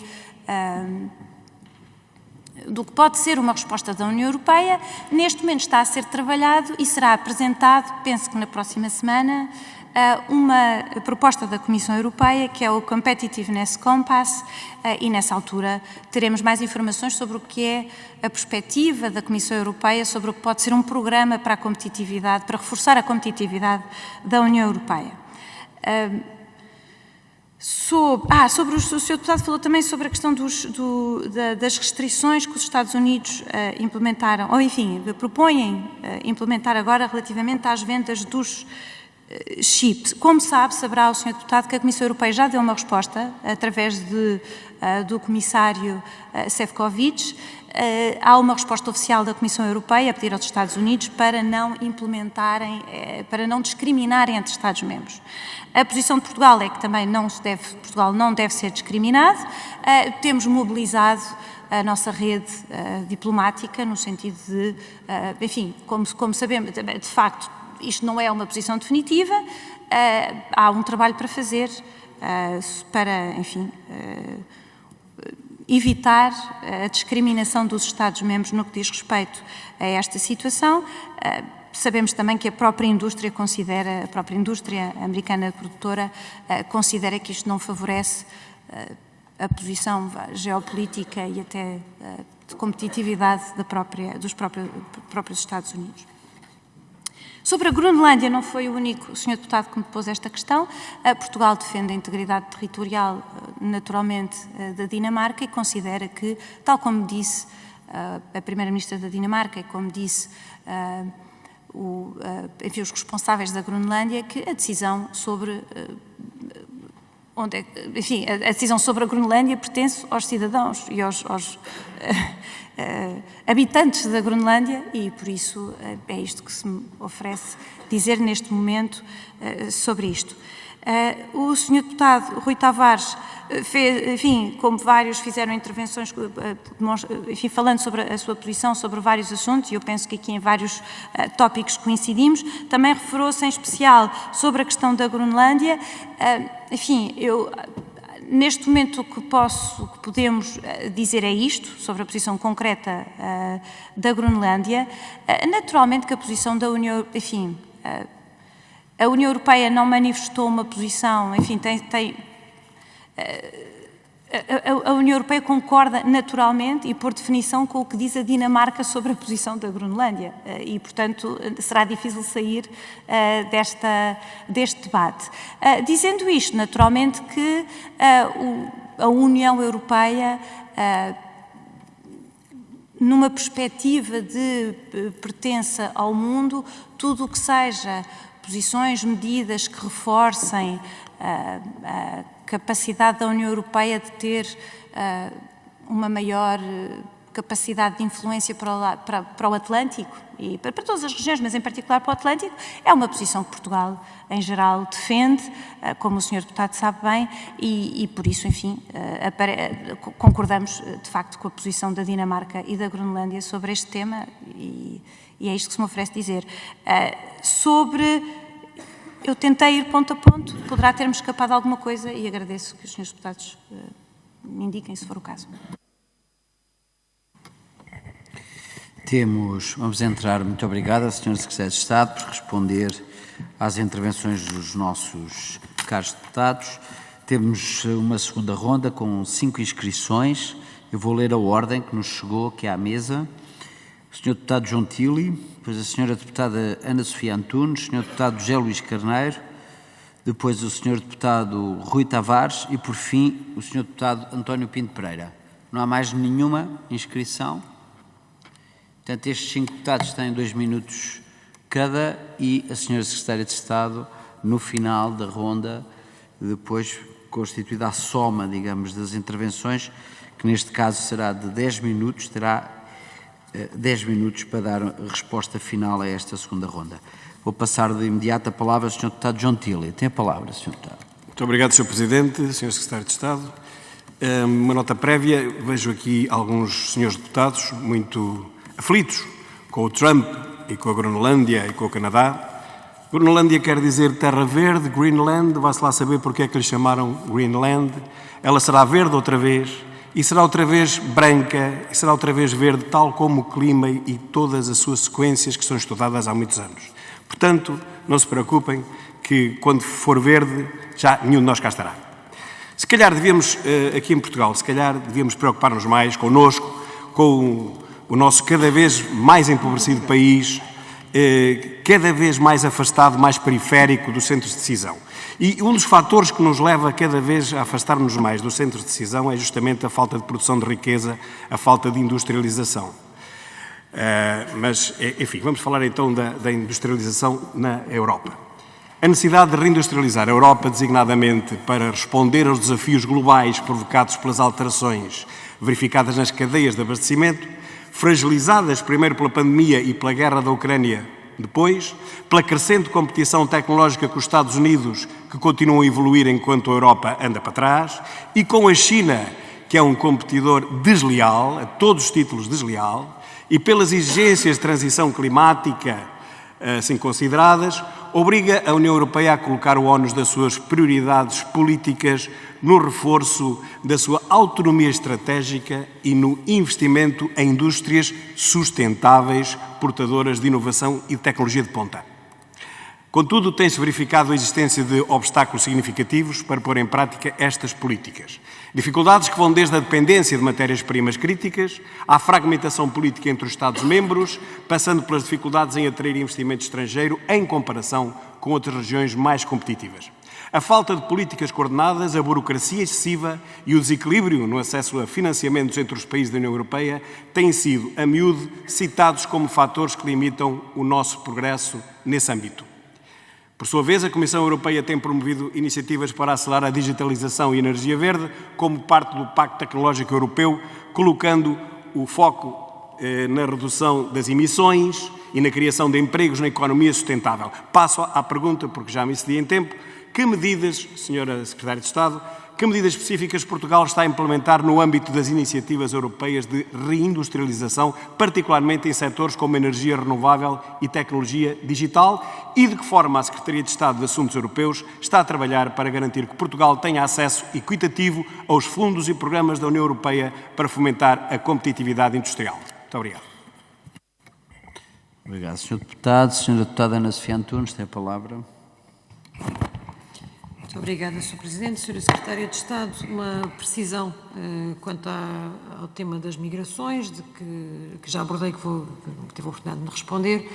Efetivamente, eu creio não ser por acaso que as conclusões do Conselho focam este tema deste duplo ponto de vista. E que até hoje, ao nível da implementação do Pacto Europeu para as Migrações, cuja implementação efetiva estamos apenas agora a iniciar, o tema que efetivamente devemos ter colocado constantemente em cima da mesa é como operacionalizar e acelerar os retornos.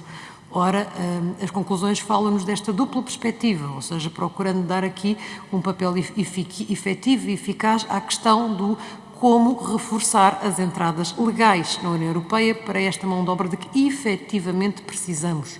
Porque enquanto efetivamente estes mecanismos não estiverem reforçados, desculpe, mas não vamos conseguir efetivamente combater este fenómeno que é o da imigração ilegal.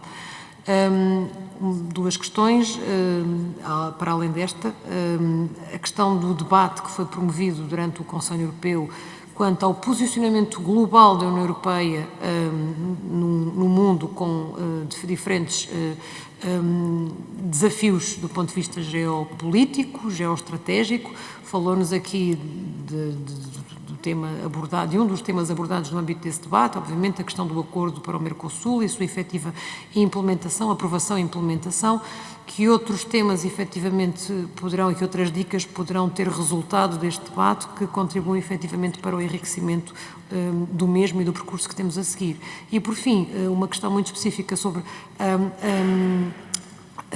anunciada estratégia para o combate às situações de crise, para a prevenção e reação a situações de crise, que efetivamente o que é que terá resultado, o que é que possa ter resultado deste Conselho sobre esta aprovação e a efetiva avançar desta mesma estratégia. Muito obrigada. Senhor Deputado José Luís Carneiro, a palavra. Senhor Presidente, Senhora Secretária de Estado, Senhoras e Senhores Deputados, duas questões muito simples e, em certa medida, de forma indireta, já tratadas por alguns dos senhores deputados. A primeira tem que ver com o seguinte: como é que a Senhora Secretária de Estado perspectiva a compatibilização entre o reforço do investimento europeu na sua base tecnológica e industrial de defesa com os objetivos da política de coesão europeia e em que medida é que uma reformulação da política de coesão europeia poderá ou não ter efeitos nocivos para o nosso país naquilo que são os seus objetivos de combate às assimetrias e de coesão territorial, económica e social. A segunda questão tem que ver com aquela que é a dimensão funcional do nosso país no quadro da União Europeia, naquilo que corresponde, por um lado, aos objetivos da política externa da União Europeia, mas particularmente também à singularidade do Estado português e do poder funcional do nosso país, perguntando à Sra. Secretária de Estado como é que vislumbra a possibilidade de podermos vir a reforçar a dimensão de Portugal enquanto país especialmente vocacionado no quadro da União Europeia para valorizar as relações de cooperação com os países africanos, particularmente com todo o contexto da África Austral. Na medida em que uma das dimensões de resposta também ao Pacto das Migrações tem que ver com o financiamento e a contribuição para o desenvolvimento integrado das regiões de origem de muitos dos fluxos migratórios. A União Europeia estima investir cerca de 80 mil milhões de euros por ano nesse objetivo. A questão está em compreender como é que o Estado português, tendo a sua especial vocação histórica dimensionada e estabelecida com o Atlântico e particularmente com os países africanos de língua portuguesa, como é que perspectiva essa dimensão funcional no quadro da construção estratégica futura europeia. Muito obrigado. Muito obrigado, Sr. Deputado. Tem a palavra agora o Sr. Deputado Rui Tavares. Tem a palavra. Muito obrigado, Sr. Presidente. Senhora Secretária de Estado, na verdade a pergunta que lhe fiz tinha a ver com mais do que a Groenlândia. E a resposta que me deu, dizendo que Portugal está alinhado com a posição do Reino da Dinamarca sobre esse assunto, ela, embora me satisfaça no que diz respeito à posição portuguesa, não me satisfaz em relação à leitura mais genérica que é preciso ter sobre o Atlântico e o Ártico em particular, que se joga a várias dimensões. A Groenlândia é uma delas e é muito importante, não só pela questão das rotas do Ártico, mas também por causa do acesso aos minérios raros. Não é por acaso que os Estados Unidos querem esse acesso, porque sabem que a China tem tido vantagens industriais nos semicondutores, nos carros elétricos, nas baterias e numa série de outras coisas essenciais para a economia do futuro, porque tem acesso fácil a esses minérios raros. E à medida que o desgelo avança e que eles vão estando mais disponíveis na Groenlândia, os Estados Unidos também querem ter esse acesso. A questão é que a Groenlândia é um território que pertence a um Estado-membro da União Europeia e a União Europeia também precisa desse mesmo acesso e também precisa da mesma autonomia estratégica em relação a esses mesmos materiais.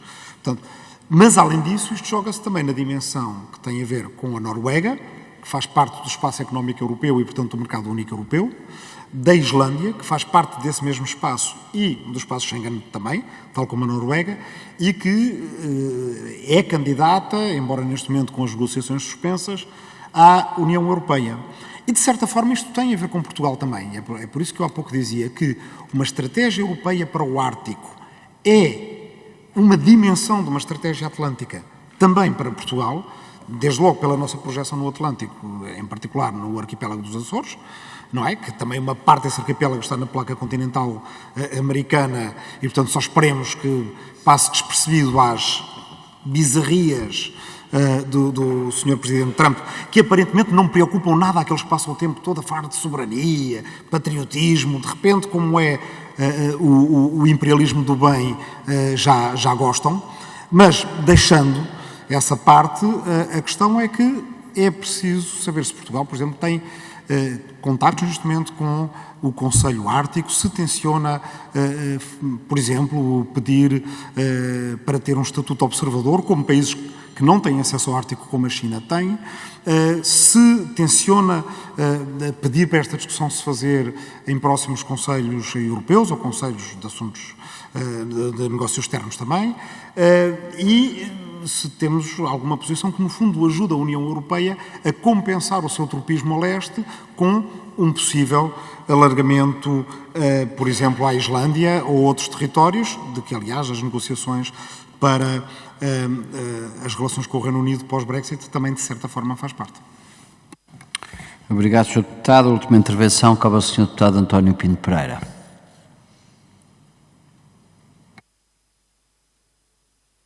Muito obrigado, Sr. Presidente. Eu voltava outra vez ao tema, para ver se fixámos daqui para a frente as regras do jogo, agradecendo a delicada resposta da Sra. Secretária de Estado. Não é a Sra. Secretária de Estado que está em causa, repito, é a lei. E a lei não fui eu que a fiz, nem a Sra. Secretária de Estado, nem nenhum dos deputados que está aqui nesta Comissão. Aplica-se esta matéria, concretamente, de acordo com a Lei nº 43 de 2006, genericamente o artigo 4º, número 1, linha C, que diz o seguinte: debate em sessão plenária com a participação do Governo no início de cada presidência do Conselho da União Europeia, sob as respectivas prioridades. Diz a participação do Governo, não diz mais do que isto. Há uma norma posterior a esta, que é o artigo 7º-B, e percebe-se que o artigo 7º-B há de ser uma norma especial em relação ao artigo 4º, não só pela especificidade do seu conteúdo, como porque é posterior. E lex posterior derogat lege anteriori. E 7º-B é depois de 4º. É que nem sequer é um artigo 7º, é um acrescento ao artigo 7º, por isso é 7º-B. E diz: audições do Governo sobre as reuniões ministeriais do Conselho da União Europeia. E depois, no seu conteúdo, no âmbito das audições regimentais dos ministros nas comissões parlamentares permanentes previstas no regimento da Assembleia, é dedicada uma ronda ao conhecimento e ponderação dos assuntos europeus, nomeadamente as posições a debater ou debatidas nas reuniões ministeriais do Conselho da União Europeia. E se é assim, Sra. Secretária de Estado, sabemos os dois que o Conselho da União Europeia é uma coisa e o Conselho Europeu é outra. Se é assim para o Conselho da União Europeia, por maioria de razão, há de ser assim para o Conselho Europeu, que é a instituição, enfim, com mais alta representação e elevação no quadro institucional da União. Portanto, sem embargo, de tudo o que está aqui em causa, é o Ministro dos Negócios Estrangeiros que deve vir às reuniões de acompanhamento das matérias do Conselho de Ministros dos Assuntos Europeus nesta Comissão. Porque é ele que lhe compete estar presente.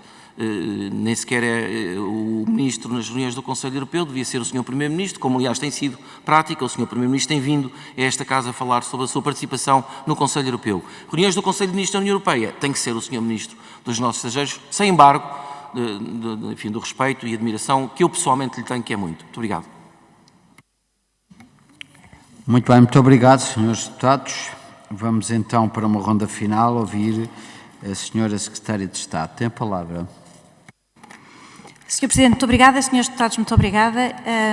Então ia também de novo por ordem. O Sr. Deputado João Tili referiu a questão de, entre várias coisas, referiu a questão da burocracia, do excesso de burocracia, em particular a nível da União Europeia. Portugal defende que haja, de facto, uma redução da burocracia. Temos sido grandes defensores que a legislação da União Europeia seja mais simples e mais fácil, até de uma perspectiva de favorecer, não é de favorecer, é de não prejudicar as empresas mais pequenas, como PMEs, e sabemos que o tecido industrial e, enfim, empresarial português é feito de empresas mais pequenas e, portanto, um excesso de burocracia é um peso excessivo para países que têm, como nós, um número enfim, proporcionalmente um número maior de empresas mais pequenas e, portanto, temos feito essa defesa. O plano de trabalhos da Comissão Europeia incluirá seguramente, enfim, de cada comissário, incluirá seguramente medidas neste sentido, porque está esta questão do excesso de burocracia, digamos, é uma questão que foi referida pela Presidente da Comissão Europeia logo no início do mandato, e diga-se de passagem que vários aspectos dessa proposta da Presidente da Comissão Europeia foram, aliás, amplamente coincidentes com a posição do Governo português, que também foi, enfim, publicamente divulgada na altura. Sobre a senhora deputada Ana Sofia Antunes referiu, e bem, agradeço-lhe que tenha referido especificamente a questão das migrações e a referência que foi feita nas conclusões do Conselho Europeu, e posso dizer que foi uma matéria, aliás, por sinal, que Portugal defendeu que fosse incluindo nas conclusões, porque, como o Sr. Primeiro-Ministro já referiu várias vezes, nós precisamos de mão de obra, precisamos de pessoas para vir trabalhar, e somos um país com uma postura humanitária e humanista face às questões migratórias e, portanto, e em particular, relativamente a este tema, consideramos que o Pacto das Imigrações tem que ser implementado e tem que ser implementado permitindo vias legais de migrações e de migrantes para Portugal e para os restantes países da União Europeia. Aproveito também para dizer, de novo, isto é um bocadinho válido para tudo, não é? Como estamos no princípio de uma nova comissão, a proposta para a implementação do Pacto das Imigrações e, em geral, estas medidas são apresentadas pelo Comissário, penso eu, para avançar esta estratégia em fevereiro. Mas, enfim, teremos mais novidades mais para a frente. Falou o Sr. Deputado José Luís Carneiro de compatibilizar a política de reindustrialização com a coesão territorial. Penso que foi esta a forma como pôs a questão. Eu aqui diria... Enfim, haveria muita coisa a dizer, não temos muito tempo, mas eu vou dizer 2 ou 3 pontos. Em primeiro lugar, esta questão vai-se pôr naturalmente no quadro das negociações do próximo quadro financeiro plurianual. Como sabemos, as prioridades, incluindo prioridades no âmbito da defesa, mas também de reindustrialização e competitividade, vão tomar uma parte maior do que tem sido até agora verdade no caso dos orçamentos da União Europeia. Portugal tem defendido que se deve aumentar as receitas, eu referi há bocado o caso dos recursos próprios, temos defendido que seja voltado a ponderar a emissão de dívida conjunta, por vários motivos, não só para reforçar o orçamento, mas também numa perspectiva de reforço dos mercados de capitais europeus, que são muito fragmentados, e por isso... Portugal tem defendido, por esse motivo, e portanto, defesa, reindustrialização, as perspectivas do alargamento, que o orçamento deve ser maior. É certo que também sabemos que muitos Estados-membros têm muitas reticências a aumentar o orçamento e, portanto, não escondo que será uma negociação muito difícil. Dizendo tudo isto, e para responder diretamente à questão que o Sr. Deputado coloca, também temos que olhar para... o esforço e o orçamento e as medidas que sejam dedicadas a reforçar a competitividade e a reforçar a reindustrialização, ou, enfim, tudo o que sejam medidas para reforçar a prosperidade dos países em geral e das regiões em particular, também têm um efeito de coesão. Na realidade, reforçar as indústrias, as empresas em vários setores podem reforçar e devem reforçar a coesão também territorial. Portanto, compreendendo a questão que põe e não escondendo que este debate e o quadro financeiro plurianual, nessa perspectiva, vai exigir um maior esforço e até uma maior criatividade, também é certo que eu acredito que várias destas medidas de competitividade e de reforço da indústria possam apoiar regiões que estão estão um bocadinho mais longe da média da União Europeia. Falou o Sr. Deputado também da singularidade do Estado português, nesta relação que nós temos com o Atlântico, e eu diria o seguinte: Portugal tem defendido muito que o instrumento fundamental da União Europeia para o desenvolvimento, que é o Global Gateway, seja usado, e o Sr. Ministro dos Negócios Estrangeiros tem defendido, que seja usado de uma forma,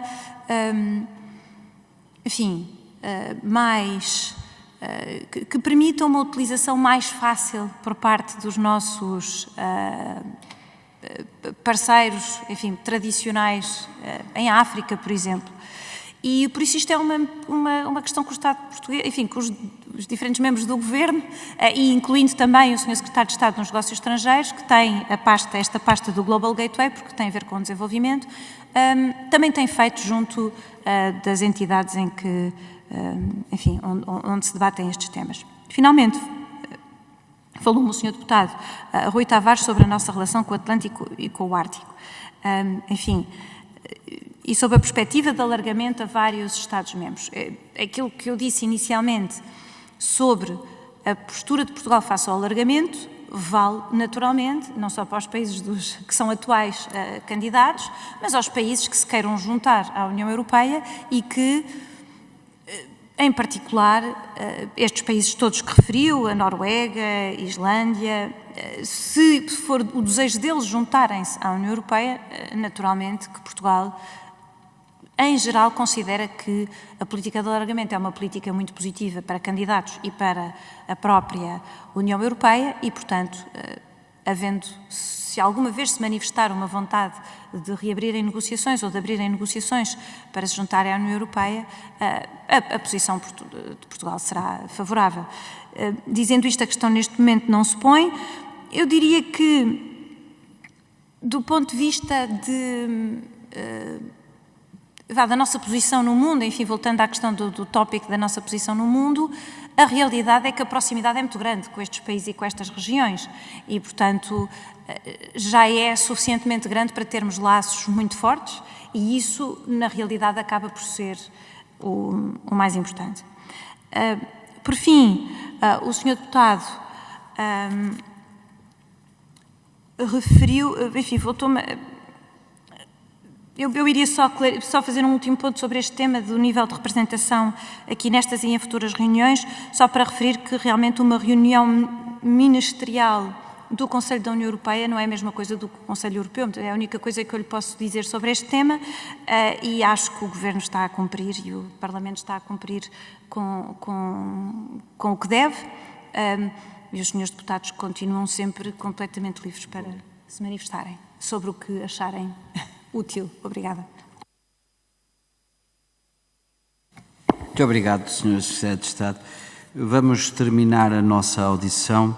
Eu gostaria, há pouco fiz referência, quando esta questão foi iniciada, e parece-me que valerá a pena aqui uma conclusão em termos da leitura por parte da mesa da CAI, de que eu fiz uma intervenção a fazer referência de que nas reuniões do Conselho Europeu cabe ao Governo determinar quem o representa.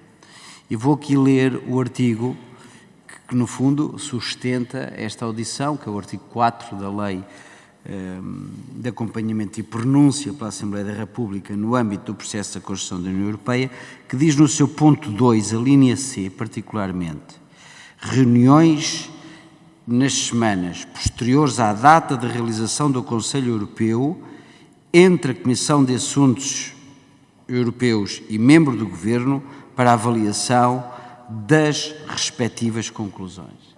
É isto que nós estamos a cumprir, é isto que está, no fundo, a enquadrar esta audição, ou seja, a Assembleia da República garante, através do que fizemos aqui, o acompanhamento do processo de construção da União Europeia através do que é dito neste ponto, neste artigo 4.2, salvo melhor opinião.